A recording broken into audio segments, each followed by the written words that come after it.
নমস্কার।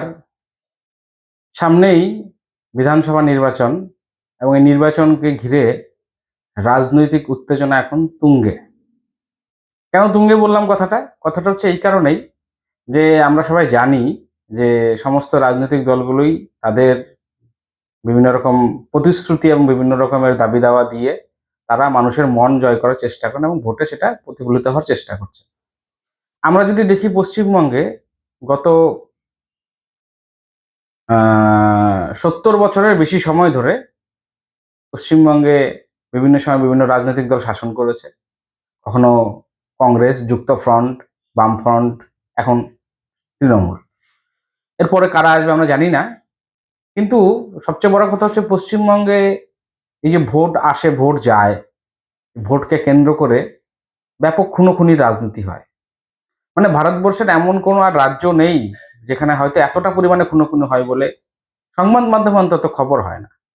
কিন্তু পশ্চিমবঙ্গে তার মাত্রাটা অনেক বেশি।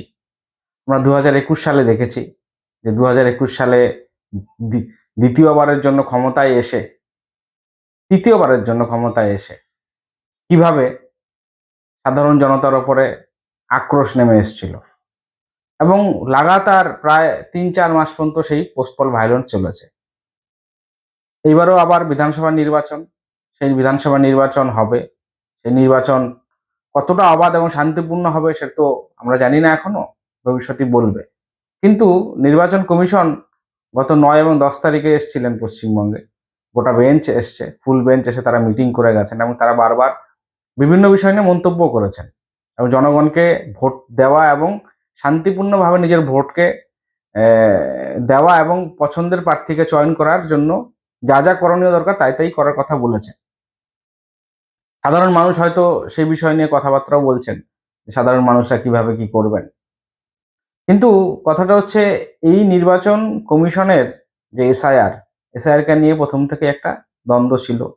এসআইআর কে নিয়ে প্রথম থেকে একটা গুলিয়ে দেওয়ার রাজনীতি শুরু হয়েছিল পশ্চিমবঙ্গে এবং সেটা অবশ্যই শাসক দল করেছে। কেন করেছে? যে এই যে অবৈধ ভোটার এবং অবৈধ ভোটার বা জাল ভোটার বা যারা মৃত হয়েছেন তারাও ভোট দিচ্ছেন এসে। এতে কি হচ্ছে? ভারসাম্য নষ্ট হচ্ছে এবং সঠিকভাবে মানুষের জনমতের প্রতিফলন হয়তো ঘটছে না বলে অনেকে মনে করছে। কিন্তু এটা ঠিক, অনেকাংশেই ঠিক যে ভুয়ো ভোটার বা ভুতুড়ে ভোটার তারা কোথা থেকে এসে ভোট দিয়ে যান এবং সেই ভোট দিতে গিয়ে তারা গণনার মধ্যে দিয়ে তারা হয়তো নির্বাচিত হন অনেক সময়।